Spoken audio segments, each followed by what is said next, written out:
जय हिंद। कल की क्लास में हमने अर्थशास्त्र चैप्टर नंबर 1 प्रारंभ किया था। चैप्टर नंबर 1 जिसका नाम था सूक्ष्म अर्थशास्त्र एक परिचय। तो हमने कल बताया था आर्थिक क्रिया के प्रकार, उसके बाद प्रमुख आर्थिक क्रिया जैसे उत्पादन, उपभोग, विनिमय, वितरण, उसके बाद आर्थिक क्रिया के स्तर, सूक्ष्म आर्थिक विश्लेषण और व्यापक आर्थिक विश्लेषण के बारे में चर्चा किया था। उससे आगे आज हम लोग चर्चा करेंगे। सबसे मेरा पहला प्रश्न होगा अर्थशास्त्र की विषय सामग्री। आज का मेरा सबसे पहला टॉपिक होगा वह होगा अर्थशास्त्र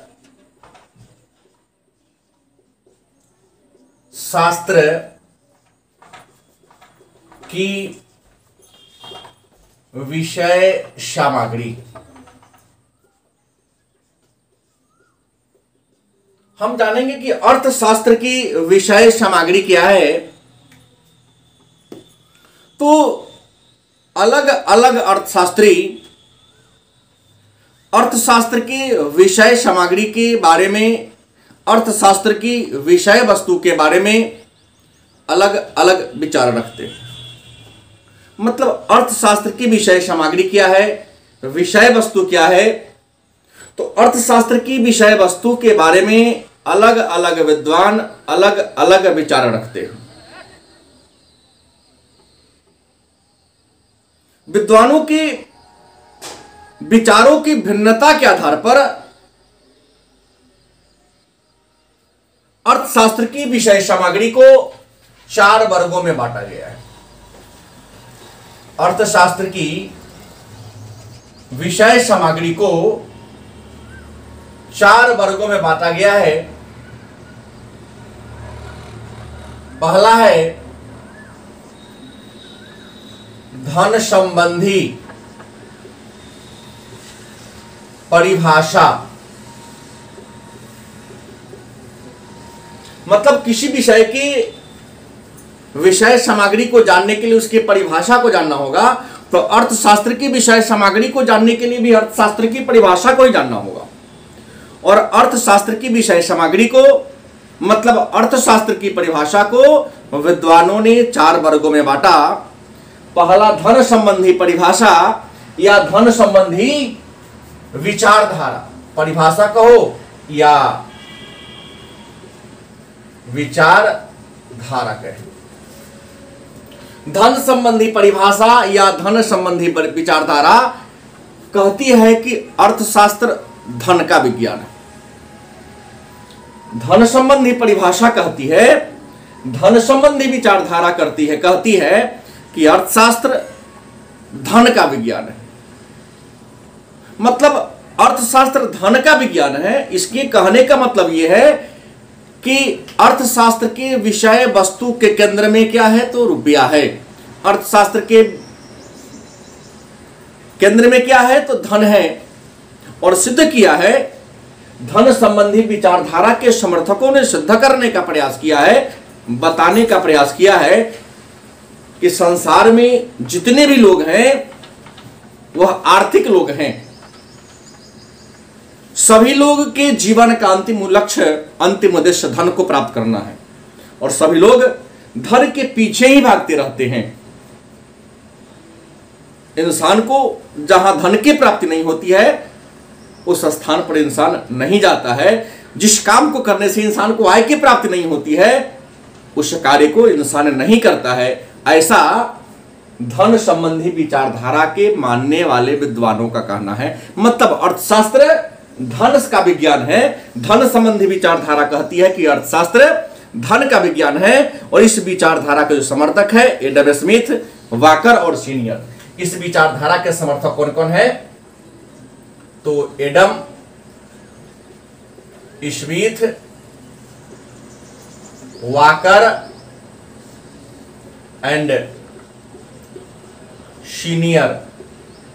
इन सबका मानना है कि अर्थशास्त्र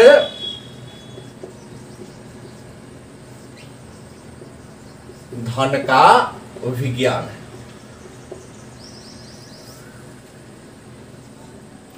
धन संबंधी परिभाषा। अर्थशास्त्र की विषय सामग्री, विषय वस्तु का जो पहला शब्द यह है कि अर्थशास्त्र धन का विज्ञान है। यह जो विचारधारा है वह कहती है कि संसार में केवल और केवल आर्थिक मानव है, क्योंकि सभी मनुष्य अपना समय और श्रम वही लगाता है जहां से उसे धन की आय की प्राप्ति होती है। और इस धन संबंधी विचारधारा के प्रमुख विद्वान हैं एडम स्मिथ, वाकर और शीनियर। दूसरा है कल्याण संबंधी विचारधारा। दूसरा विचारधारा कहता है कल्याण संबंधी विचारधारा या कल्याण संबंधी परिभाषा। कल्याण संबंधी विचारधारा या कल्याण संबंधी जो परिभाषा है, इस परिभाषा के इस विचारधारा के समर्थक है मार्शल, पीगू और कैनन। इस विचारधारा के समर्थक कौन है? तो मार्शल है, पीगू है और कैनन है। इन विद्वानों का मानना है, कहना है कि अर्थशास्त्र मानव कल्याण का विज्ञान है।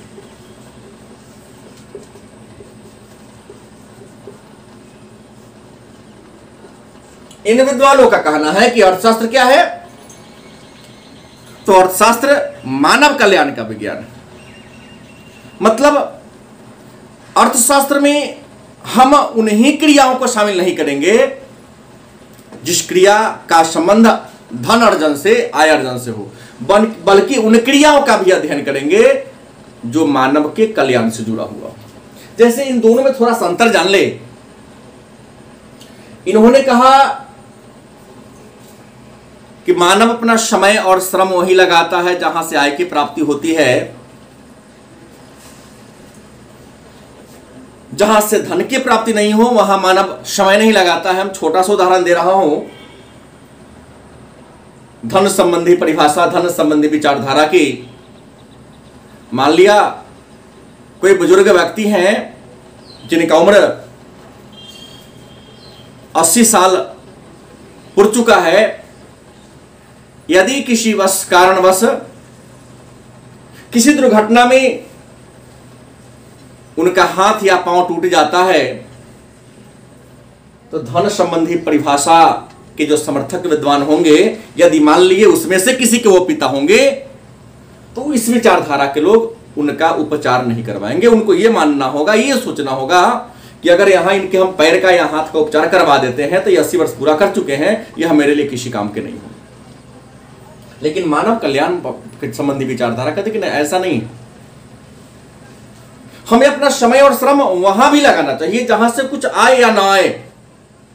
व्यक्ति का तो कल्याण हो रहा है ना, काम करे या ना करे, लेकिन यदि उसका पैर या हाथ ठीक करवा देने से, उपचार करवा देने से वह स्वयं का काम करने में सक्षम है, तो उस व्यक्ति का कल्याण हो जाता है।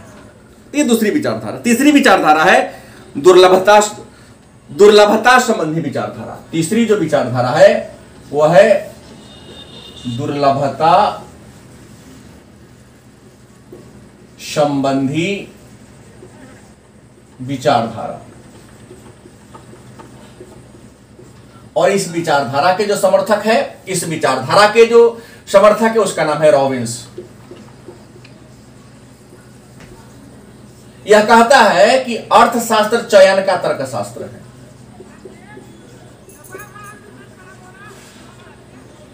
चयन का तर्कशास्त्र है। दुर्लभता संबंधी विचारधारा या दुर्लभता संबंधी परिभाषा प्रोफेसर रॉबिन्स ने दिया, और प्रोफेसर रॉबिन्स ने दुर्लभता संबंधी परिभाषा देते हुए कहा कि अर्थशास्त्र चयन का तर्कशास्त्र है। इन्होंने कहा, इनका मानना है कि मानव के जीवन में आवश्यकताएं अनंत है, मानव के पास आवश्यकता अनंत है, लेकिन मानव को उन आवश्यकता को पूरा करने के लिए साधन सीमित है। मानव की आवश्यकताएं अनंत है, लेकिन मानव को अपनी आवश्यकता को पूरा करने के लिए साधन सीमित है। रॉबिन्स कहता है, दुर्लभता संबंधी विचारधारा कहती है कि असीमित आवश्यकता को सीमित साधनों से कैसे पूरा किया जाए। मानव के पास आवश्यकता अनंत है। जैसे आज आपके पिता आपको शर्ट खरीद देते हैं, तो कल पैंट की जरूरत हो जाएगी। कल अगर पैंट भी खरीदा जाता है तो सैंडल की जरूरत होगी, सैंडल भी खरीदा जाता है तो जांघिया और बनियान की जरूरत पड़ेगी। अगर वो भी आ जाता है तो एक टोपी की जरूरत होगी, अगर वो भी खरीदा जाता है तो एक बेल्ट की जरूरत होगी।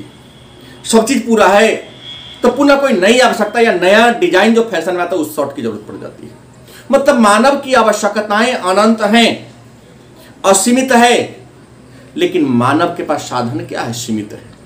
तो रॉबिन्स कहता है कि अर्थशास्त्र हमें सिखाता है, अर्थशास्त्र हमें बताता है कि सीमित साधनों से, मतलब कम रुपया से, कम धन से असीमित आवश्यकता मतलब बहुत सारी आवश्यकता को कैसे पूरा किया जाए, ये हमें दुर्लभता संबंधी विचारधारा सिखाती है। मतलब अर्थशास्त्र चयन का तर्कशास्त्र है। आवश्यकताएं अनंत है, साधन सीमित है, लेकिन एक बात आप भी जानते हैं कि सभी आवश्यकताएं समान रूप से प्रबल नहीं होती है। कुछ ऐसी आवश्यकता है जिसे अभी पूरा करना जरूरी है, लेकिन कुछ ऐसी भी आवश्यकता है जिसे बाद में भी पूरा करेंगे तो काम चलेगा। तो अर्थशास्त्र हमें सिखाती है कि जो आवश्यकता अभी जरूरत है उसे अभी पूरा किया जाए और जिसे टाला जा सके उसे टालते रहे। जैसे 10 बजे का समय है, उस समय भोजन का समय, तो उस समय भोजन ही किया जाए। पेट दर्द हो रहा है तो हमें दवा लेने से ठीक होगा, तो दवा पहले लिया जाए, अन्य काम को बाद में किया जाए। और जो चौथी विचारधारा है वह विकास केंद्रित विचारधारा है। चौथी विचारधारा कौन है? तो विकास केंद्रित विचारधारा। और इस विचारधारा के जो सपोर्टर है, इस विचारधारा के जो समर्थक है वह है सैमुअल्सन।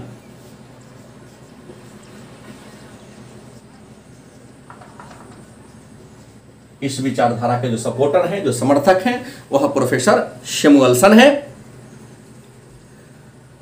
यह साधनों के वितरण और आर्थिक विकास से संबंधित पहलुओं का अध्ययन करता है। साधनों का वितरण कैसे हो और देश का आर्थिक विकास कैसे हो, इन बातों का अध्ययन अर्थशास्त्र की विषय सामग्री में करते हैं। तो ये हो गया अर्थशास्त्र की विषय सामग्री। आज का दूसरा टॉपिक है अर्थशास्त्र की प्रकृति।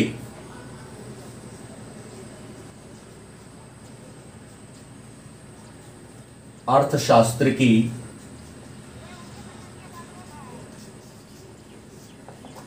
आज का हमारा दूसरा टॉपिक है कि अर्थशास्त्र की प्रकृति। अर्थशास्त्र की प्रकृति क्या है?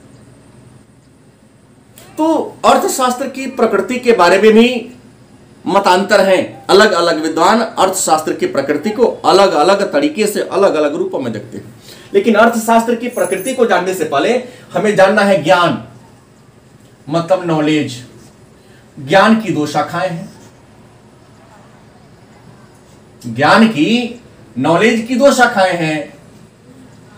एक है कला, दूसरा है विज्ञान। ज्ञान की कितनी शाखाएं हैं? तो ज्ञान की दो शाखाएं हैं। ज्ञान के कितने भाग हैं, कितने वर्ग हैं? तो ज्ञान के दो वर्ग हैं। एक है कला, किसी काम को सुनियोजित तरीके से, सुंदर तरीके से करना कला कहलाता है। जैसे आप सब शिक्षण संस्थान में पढ़ने जाते हैं तो मैं या आप जहां जिस भी संस्थान में पढ़ते हो वहां एक गाइडलाइन जारी किया जाता है कि सिस्टम से बैठें, साइकिल को अरेंज करके लगावें, कहा जाता है। तो किसी आप अपने घर पे ही जाते हैं पढ़कर, तो आपके माता पिता ने एक दिशा निर्देश जारी किया कि पढ़ के आओ तो अपने पुस्तक को अलमीरा में या टेबल पर या जहां पुस्तक रखने की जगह वहां रखो, कपड़ा को उचित स्थान पर लटका दो, जूता चप्पल को बाहर का है उसको बाहर ही रखा जाए, जो अंदर का उसको अंदर उपयोग किया जाए। तो किसी काम को सुनियोजित तरीके से, सुंदर तरीके से करना कला कहलाता है। अब विज्ञान क्या है? तो किसी विषय के विशेष ज्ञान, क्रमबद्ध ज्ञान, लगातार ज्ञान को विज्ञान कहते हैं। और विज्ञान के अपने कुछ नियम होते हैं, नियम के कारण होते हैं, उसके परिणाम होते हैं। मतलब किसी विषय के विशेष ज्ञान को, लगातार ज्ञान को, क्रमबद्ध ज्ञान को विज्ञान कहते हैं। हमको इससे आगे जाना नहीं, अर्थशास्त्र को, प्रकृति को जानना है। तो अर्थशास्त्र की प्रकृति में हमने कहा ज्ञान की दो शाखाएं हैं, कला और विज्ञान। और यहां विज्ञान की भी दो शाखाएं हैं। ये जो विज्ञान है इसकी भी दो शाखाएं हैं। पहला वास्तविक विज्ञान और दूसरा आदर्शवादी विज्ञान। पहला कौन है? वास्तविक विज्ञान और दूसरा है आदर्शवादी विज्ञान।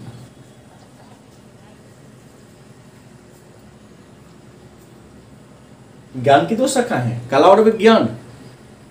विज्ञान की दो शाखाएं हैं, वास्तविक विज्ञान और आदर्शवादी विज्ञान। अब मन में प्रश्न होगा, तो अर्थशास्त्र की हमें प्रकृति जानना है, तो अर्थशास्त्र कला है या विज्ञान है? तो मेरे अनुसार या विद्वानों के अनुसार अर्थशास्त्र कला भी है और अर्थशास्त्र विज्ञान भी है। कहिएगा अर्थशास्त्र कला है तो कैसे है? तो हमने कला का परिभाषा दिया, किसी काम को सुनियोजित तरीके से, सुंदर तरीके से, व्यवस्थित तरीके से, सुनिश्चित तरीके से करना कला कहलाता है। किसी काम को सुनियोजित तरीके से, व्यवस्थित तरीके से करना कला कहलाता है। तो हमने कल बताया था कि आर्थिक क्रिया के 4 वर्ग हैं। ध्यान देंगे, कल के क्लास पर अगर आप देखे हो, पढ़े हो तो ध्यान देंगे। हमने कहा था कि आर्थिक क्रिया के 4 वर्ग हैं, उपभोग, उत्पादन, विनिमय, वितरण।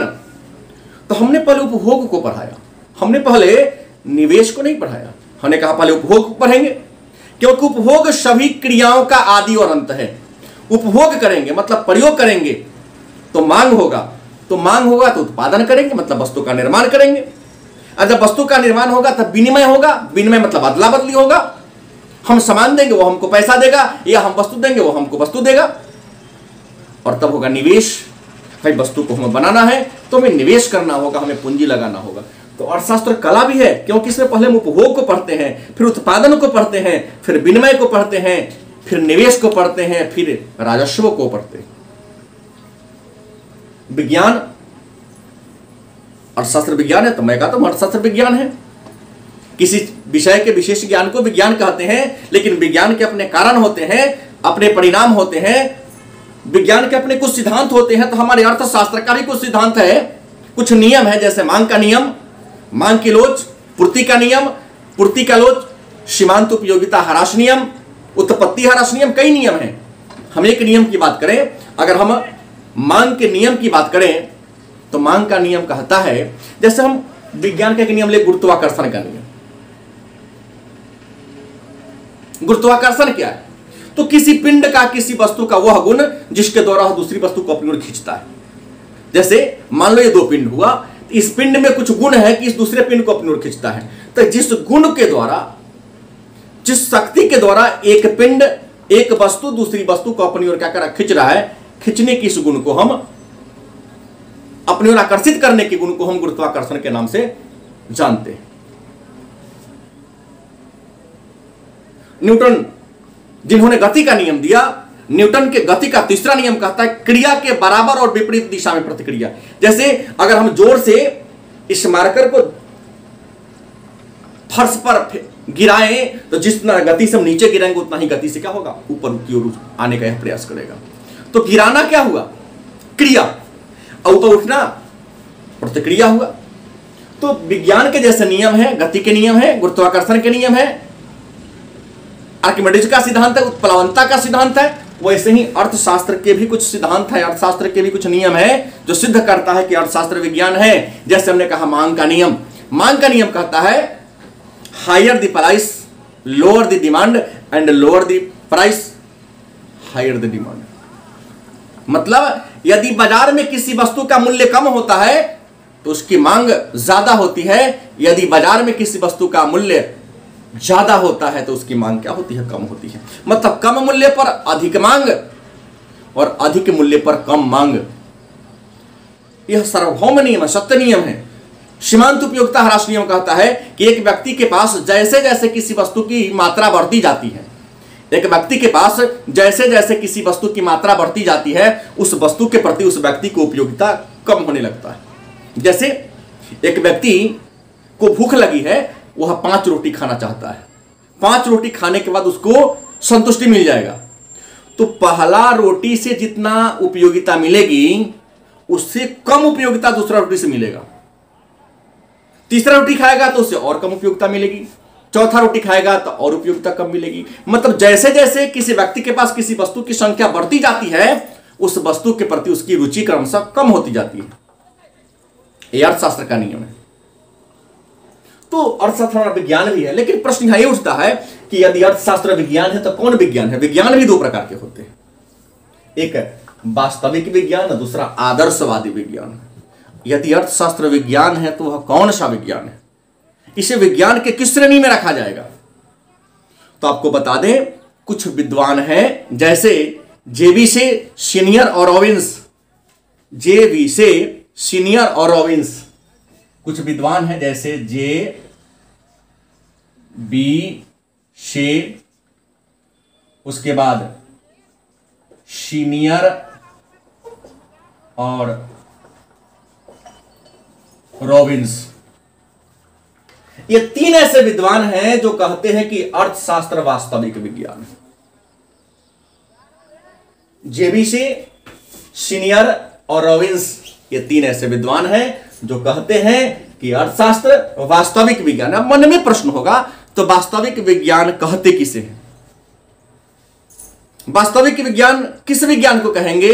वास्तविक विज्ञान की पहचान क्या है? तो आपका उत्तर होगा कि वास्तविक विज्ञान उस विज्ञान को कहते हैं जिसमें कारण और परिणाम के बीच संबंध की स्थापना की जाती है। मतलब हमने कहा कि वास्तविक विज्ञान का पहला शर्त है, वास्तविक विज्ञान का शर्त क्या है कि कारण व परिणाम में संबंध। वास्तविक विज्ञान का पहला शर्त है कि वह कारण और परिणाम में संबंध की स्थापना करता है। दूसरा, क्या है और क्या होना चाहिए? क्या है वह क्या होना चाहिए। वास्तविक विज्ञान उस विज्ञान को कहते हैं जो कारण और परिणाम के बीच संबंध की स्थापना करता है। दूसरा, क्या है और क्या होना चाहिए के बीच जो संबंध की स्थापना करता है, उसी विज्ञान को वास्तविक विज्ञान कहते हैं। जैसे उपभोग। उपभोग क्या कहता है कि जब किसी वस्तु का उपयोग करते हैं तो उसकी उपयोगिता को घटा देते हैं। सीमांत उपयोगिता ह्रास नियम हमने अभी आपको कहा कि जैसे जैसे किसी वस्तु की अगली इकाई का हम प्रयोग करते जाते हैं, उस वस्तु की अगली इकाई के प्रति हमारी रुचि घटती जाती है। जैसे पहला रोटी खाते हैं तो ज्यादा संतोष मिलता है, दूसरा खाते हैं तो उससे कम संतोष मिलता है, तीसरा खाते हैं और कम संतोष मिलता है। मतलब जैसे जैसे किसी वस्तु की अगली इकाई का प्रयोग करते जाते हैं, उस वस्तु के प्रति रुचि हमारी कम होती जाती है। तो वास्तविक विज्ञान उस विज्ञान को कहते हैं जिसका जो कारण और परिणाम के बीच संबंध की स्थापना करता है, क्या है वह क्या होना चाहिए के बीच संबंध की स्थापना करता है। दूसरा है आदर्शवादी विज्ञान। आदर्शवादी विज्ञान किसे कहते हैं? तो सबसे पहले जान ले कि अर्थशास्त्र एक आदर्शवादी विज्ञान है। यह बात हार्ट्रे, पिगू और किन्स ने कहा था। मार्शल,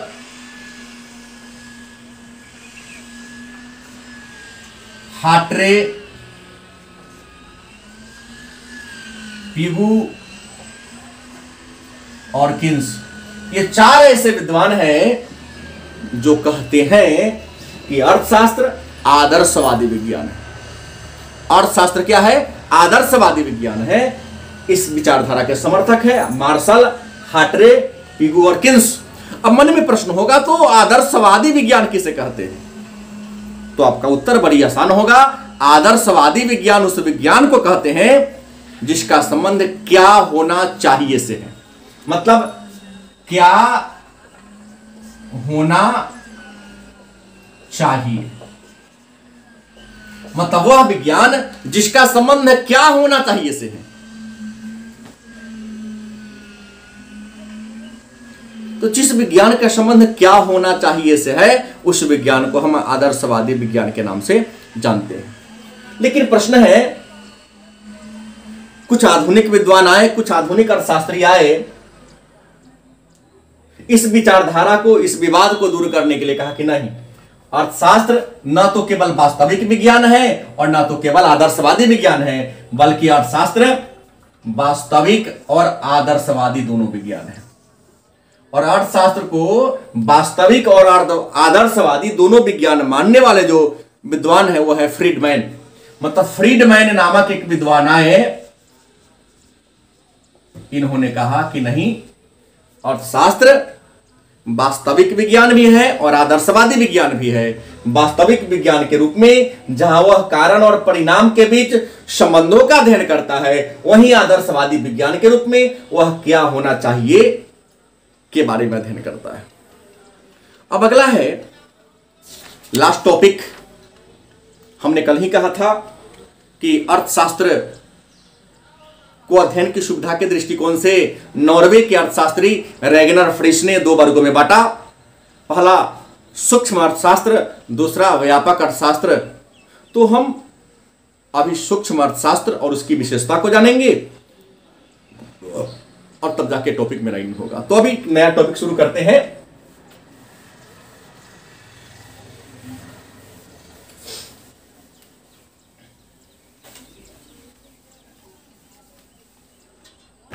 अब एक नया बात आया मेरे सामने कि सूक्ष्म अर्थशास्त्र की परिभाषा। मेरे सामने एक नया प्रश्न आएगा, सूक्ष्म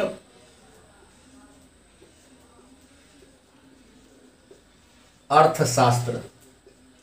सूक्ष्म अर्थशास्त्र को व्यष्टि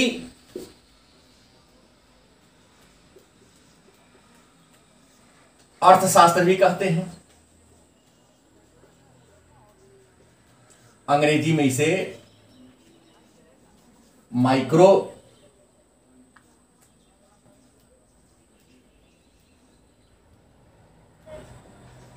इकोनॉमिक्स कहेंगे। तो प्रश्न है, सूक्ष्म अर्थशास्त्र क्या है?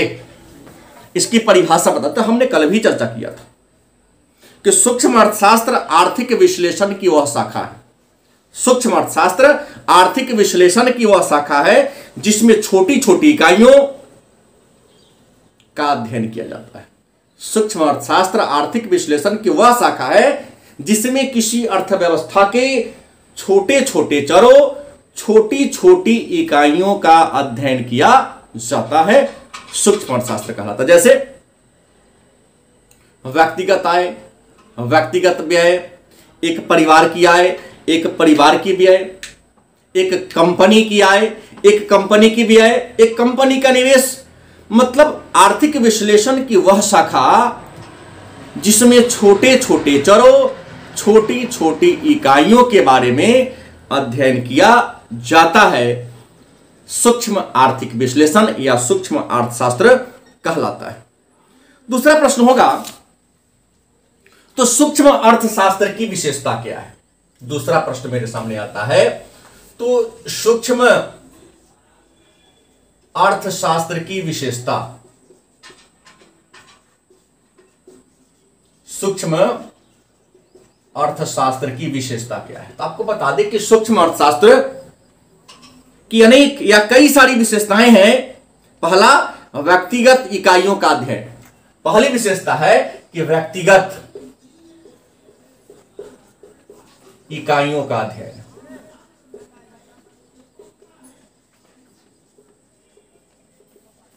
मतलब हमने कहा, परिभाषा से मैं ही बोला था कि सूक्ष्म अर्थशास्त्र में व्यक्तिगत इकाइयों का, जैसे एक व्यक्ति, एक परिवार, एक कंपनी, सूक्ष्म अर्थशास्त्र में व्यक्तिगत इकाइयों का अध्ययन किया जाता है।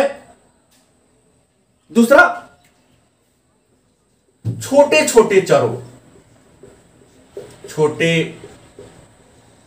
छोटे चरों का अध्ययन। छोटे छोटे चर मतलब एक व्यक्ति, एक परिवार, एक कंपनी एक छोटा चर हुआ, बड़ा नहीं हुआ। तो छोटे छोटे चरों का अध्ययन किया जाता है। और तीसरा विशेषता है इसकी तीसरी विशेषता है कि व्यक्तिगत कीमत निर्धारण का अध्ययन किया जाता है।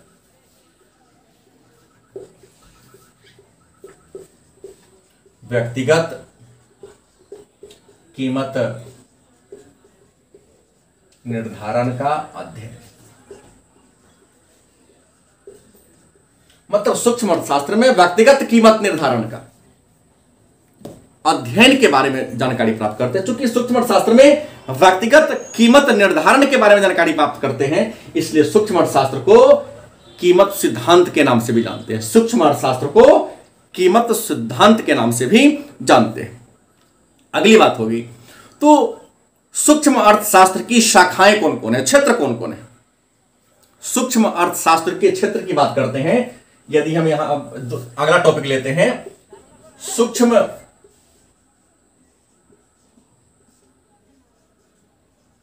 अर्थशास्त्र के क्षेत्र। सूक्ष्म अर्थशास्त्र के क्षेत्र कितने हैं तो आपको बता दें कि सूक्ष्म अर्थशास्त्र के क्षेत्र को 3 वर्गों में रखा गया है, 3 वर्गों में बांटा गया है। सूक्ष्म अर्थशास्त्र के क्षेत्र को 3 वर्गों में 3 भागों में बांटा गया है। सूक्ष्म अर्थशास्त्र के क्षेत्र कहें या शाखा कहें या शाखाएं कहें, 3 वर्गों में बांटा गया है। पहला है वस्तु कीमत सिद्धांत। पहला कौन है? वस्तु कीमत सिद्धांत। दूसरा है साधन कीमत सिद्धांत। साधन कीमत सिद्धांत। और तीसरा है आर्थिक कल्याण सिद्धांत। आर्थिक कल्याण सिद्धांत मतलब सूक्ष्म अर्थशास्त्र के जो क्षेत्र हैं या शाखा हैं, हम इसकी 3 वर्गों 3 भागों में बांटते हैं। वस्तु के कीमत का सिद्धांत मतलब यह सिद्धांत कहता है किसी वस्तु के कीमत का निर्धारण कैसे होगा। तो कीमत सिद्धांत कहता है कि वस्तु की कीमत का सिद्धांत 2 तरीके से होता है, वस्तु के मांग और वस्तु के पूर्ति के सामंजस्य के द्वारा। वस्तु के मांग और वस्तु के पूर्ति के सिद्धांत के आधार पर, पूर्ति के द्वारा, वस्तु के मांग और वस्तु के पूर्ति के द्वारा वस्तु की कीमत का निर्धारण होता है। यह वस्तु के कीमत सिद्धांत कहता है। दूसरा साधन के कीमत का सिद्धांत मतलब किसी साधन, किसी वस्तु को बनाने में जिन जिन सामग्रियों का प्रयोग करते उसको साधन कहते हैं। जैसे मजदूरी, लगान, ब्याज और लाभ का निर्धारण कैसे हो। तो साधन की कीमत का सिद्धांत, तो यह साधन के कीमत का निर्धारण भी साधन की उपलब्धता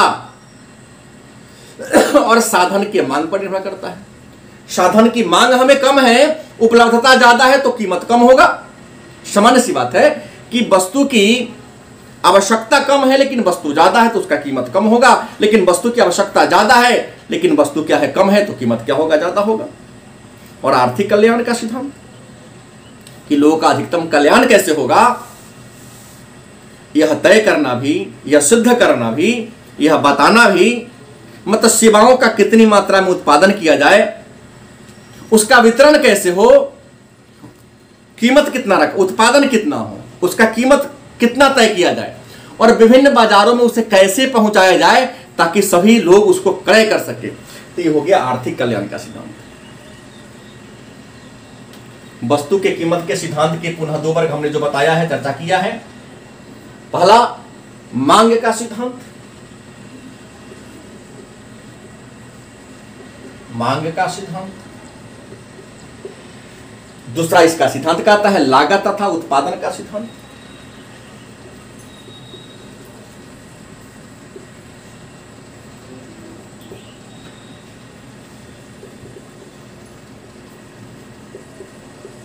मैंने पहले ही कहा कि वस्तु की कीमत मांग के द्वारा या उसके लागत या उत्पादन के द्वारा तय होता है।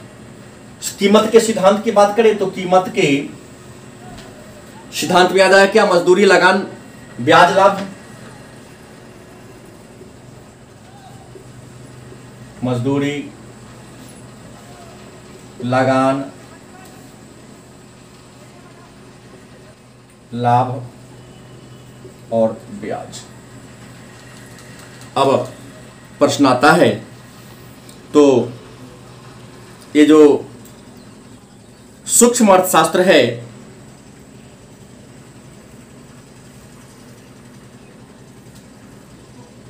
इसका क्या महत्व है? मतलब यह एक नया टॉपिक आता है कि सूक्ष्म अर्थशास्त्र का महत्व। सूक्ष्म अर्थशास्त्र का क्या इंपॉर्टेंस है, सूक्ष्म अर्थशास्त्र का क्या महत्व है? तो पहला महत्व है कि संपूर्ण अर्थव्यवस्था की जानकारी के लिए, संपूर्ण अर्थ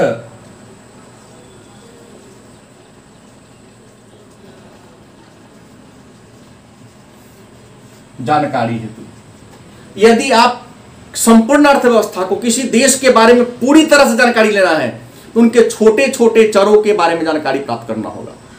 किसी का परिवार कैसा है, कोई गांव कैसा है, तो संपूर्ण गांव के बारे में जानकारी करने के लिए उस गांव के बहुत सारे लोगों से मिलना होगा, उनसे बात करना होगा। तो संपूर्ण अर्थव्यवस्था की जानकारी के लिए सूक्ष्म अर्थशास्त्र की जानकारी का नॉलेज जरूरी है। दूसरा, आर्थिक समस्याओं के समाधान में,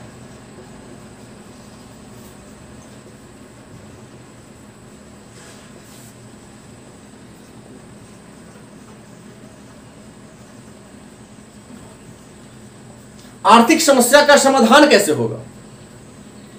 जैसे अभी कोरोना काल चल रहा है, सब चीज बंद हो जाएगा लेकिन लोगों का भोजन बंद नहीं होगा।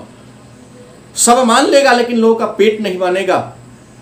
हमारे प्रधानमंत्री, हमारे मुख्यमंत्री समय समय पर प्रधानमंत्री सभी राज्य के मुख्यमंत्रियों से, मुख्यमंत्री सभी जिला के जिला समाहर्ता से बात करते हैं, बोलते हैं कि सामान्य जीवन को कैसे रखा जाए। नियम आया कि भाई सुबह से 10-11 बजे तक चालू रखा जाए, जो जरूरत का है उसे खोल दिया जाए और जिसके बिना भी काम चलता है उसे बंद रखा जाए।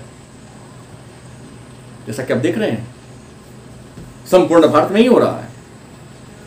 तो आर्थिक समस्याओं का समाधान कैसे होगा, यह जानकारी प्राप्त करने के लिए भी हमें छोटे छोटे स्तर पर जाकर के लेना पड़ेगा। उसके बाद आर्थिक नीति के निर्धारण में सहायक, आर्थिक नीति के निर्धारण में सहायक,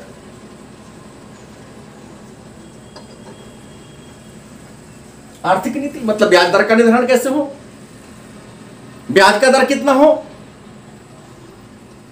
मूल्य का निर्धारण कैसे हो, वस्तु का वितरण कैसे हो, मजदूरी कैसे तय किया जाए, वस्तु का कीमत कैसे तय किया जाए। तो आर्थिक नीति के निर्धारण में भी सूक्ष्म अर्थशास्त्र का बड़ा ही महत्वपूर्ण स्थान है। उसके बाद व्यवहारिक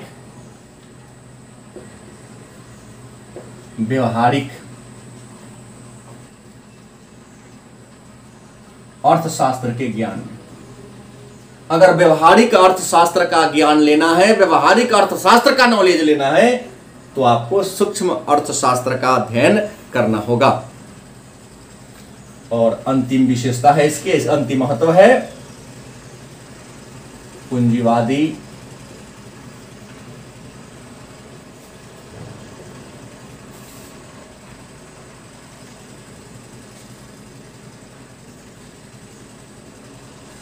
पूंजीवादी अर्थव्यवस्था के लिए भी सूक्ष्म अर्थशास्त्र का महत्व हो जाता है। लेकिन एक बात जान लें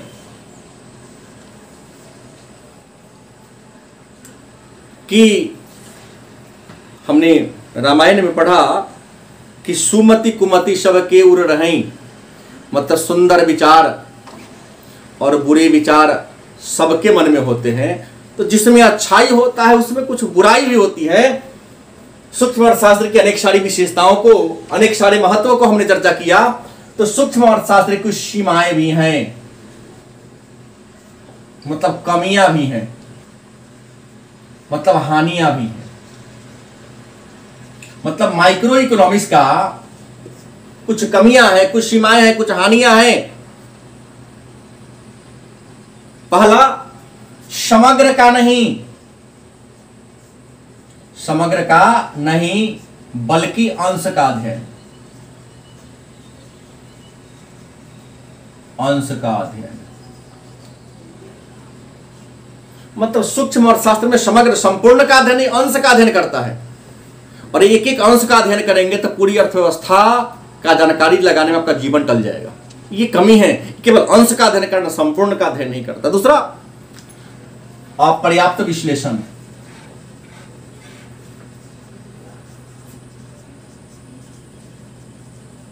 मतलब सूक्ष्म अर्थशास्त्र से यदि हम किसी अर्थव्यवस्था का नॉलेज प्राप्त करने जाए, जानकारी प्राप्त करने जाए, तो यह जानकारी हमें पूर्ण नहीं होगा, हमेशा अपर्याप्त होगा। क्योंकि एक ही परिवार में, एक ही फर्म में आप जो नॉलेज लेते हैं, जरूरी नहीं कि एक परिवार के लोग जैसे हों, उसके पड़ोसी वाला परिवार भी वैसा ही हो। एक फर्म की कार्य प्रणाली जैसी हो, वही सामान बनाने वाले दूसरा फर्म की कार्य प्रणाली भी वही हो। तो अपर्याप्त विश्लेषण हम इससे कर पाते हैं। उसके बाद अवास्तविक मान्यता पर आधारित।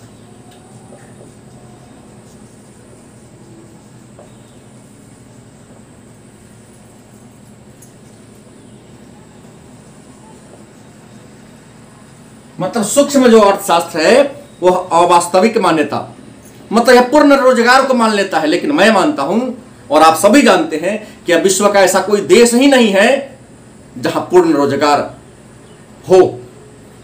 कोई भी ऐसा देश नहीं जहां जो पूर्ण रोजगार के शर्त को पूरा करता हो। तो यह अवास्तविक मान्यता, यह पूर्ण रोजगार के सिद्धांत को बताता है, लेकिन वास्तविक जीवन में पूर्ण रोजगार देखने को नहीं मिलती है। और अंतिम है मुक्त व्यापार के सिद्धांत पर आधारित। मतलब सूक्ष्म अर्थशास्त्र मुक्त व्यापार के, मुक्त बाजार के सिद्धांत पर आधारित है। लेकिन मैं आपको बता दूं, अर्थशास्त्र कहता है कि ऐसा कोई देश नहीं है जो मुक्त या स्वतंत्र बाजार पर आधारित हो। हर देश की सरकार अपने बाजार पर किसी न किसी प्रकार का थोड़ा ना थोड़ा अवश्य नियंत्रण बनाकर रखती है। तो ये रहा अर्थशास्त्र चैप्टर 1 का विश्लेषण।